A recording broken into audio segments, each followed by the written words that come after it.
দক্ষিণ কামৰূপৰ বঙৰা লাষ্ট গেটত মুকলি হ'ল প্ৰিয়ামণি অটো হাব। দক্ষিণ কামৰূপৰ 17 নং ৰাষ্ট্ৰীয় ঘাইপথৰ সমীপত পলাশবাৰী বঙৰা লাষ্ট গেটত ই-ৰিক্সা বিক্ৰী কেন্দ্ৰ প্ৰিয়ামণি অটো হাব মুকলি কৰা হয়।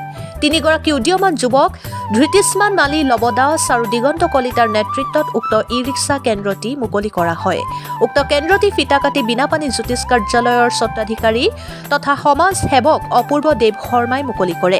উক্ত বিক্ৰী কেন্দ্ৰটিৰ পৰা সুলভ মূল্যত ই-ৰিক্সা গ্ৰাহকসকলে মন পচন্দৰ ই-ৰিক্সা ক্ৰয় কৰাৰ লগতে সুলভ মূল্যত মেৰামতি কৰাৰ লগতে পাইকাৰী মূল্যত স্পেয়াৰ পাৰ্টছ ক্ৰয় কৰিব পাৰিব বুলি কেন্দ্ৰটিৰ স্বত্বাধিকাৰীয়ে জানিবলৈ দিয়ে।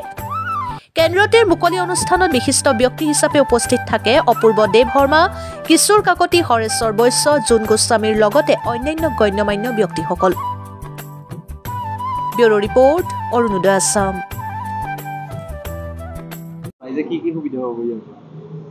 পোনপ্ৰথমে আমি আপোনালোকক যি আমাৰ ইয়াত আহি আজি উপস্থিত হৈছে তাৰ বাবে ধন্যবাদ জনাইছোঁ।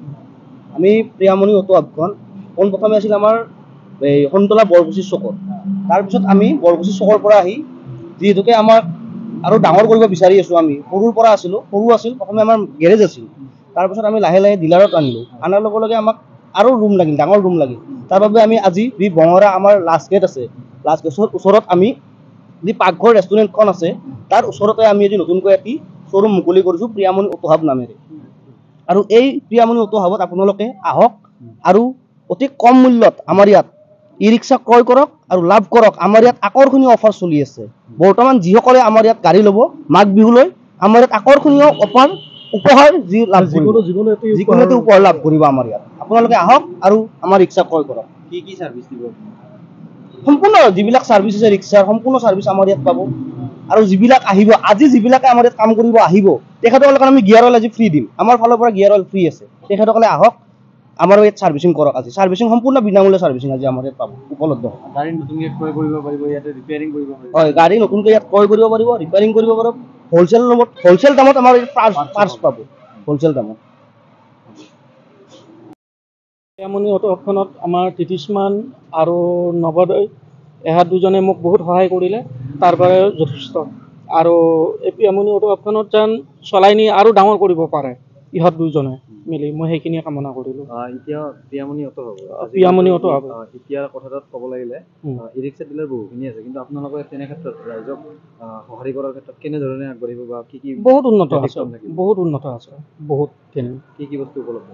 উপলব্ধ মানে গাড়ী ৰিপেয়াৰিং হয়, প্লাছ লগতে গাড়ী বিক্ৰী কৰা হয় আৰু বহুতখিনি পাৰ্টছ হ'লচেল ৰেটত পোৱা যায়। মোৰ তাত হ'লচেল ৰেটত। আপোনালোকৰ হ'লচেল ৰেটত যদি ইয়াতে পায় আমাৰ মানুহখিনিৰ ইয়াতে কি সুবিধা হ'ব? বহুতখিনি সুবিধা হ'ব। য'ত নেকি চাব বিজয়নগৰত যিমান দাম আছে মোৰ ইয়াতে 10 টকা এটা হ'লেও কমত পাব, ইমানখিনি আৰু যথেষ্ট। বৰ্তমান বহুখিনি ই-ৰিক্সা আছে পলাশবাৰী বা মিৰ্জা অঞ্চলত, গতিকে গোটেই কাষ্টমাৰখিনি কি ক'ব বা কি বুলি ক'ব? কাষ্টমাৰখিনি আহক, একবাৰ ছাৰ্ভিচিং কৰক। আমাৰ তিতিস্মানে থাকিব, তেখেতে বহুতখিনি সহায় কৰিব। আৰু যদি কিবা গাড়ী যদি আমাৰ প্ৰব্লেম হয় তিতিস্মানে আগুৱাই আছে। তিতিস্মান কৰি খুবেই ভাল লাগিল। আৰু আজিৰ এই সময়ছোৱাত চাকৰি আশা কৰি থাকিলে নহ'ব। তেখেতসকলে যি মনত এটা কল্পনা পুহি ৰাখিছে বা তেখেতসকলে ভাবি আছিল যে এনেকুৱা এটা ডিলাৰ এখন কৰি ল'ম বুলি, তেখেতসকলে এই ডিলাৰখন আজি মুকলি কৰিলে। ডিলাৰখনৰ নাম আছিল প্ৰিয়ামণি অটো হাব। তাত অনুষ্ঠানত উপস্থিত থাকি মই যথেষ্ট আনন্দিত হৈছোঁ। আৰু মোক তেখেতসকলে আমন্ত্ৰণ কৰি আনি যি ডিলাৰখন মুকলি কৰাৰ কাৰণে আগবঢ়াই দিলে তাৰ কাৰণে তেখেতক ধন্যবাদ জ্ঞাপন কৰিছোঁ। আৰু পুনৰাবৃত্তি ইয়াতকৈ যাতে ডিলাৰখন উন্নত হয় তাৰ কামনা কৰিছোঁ।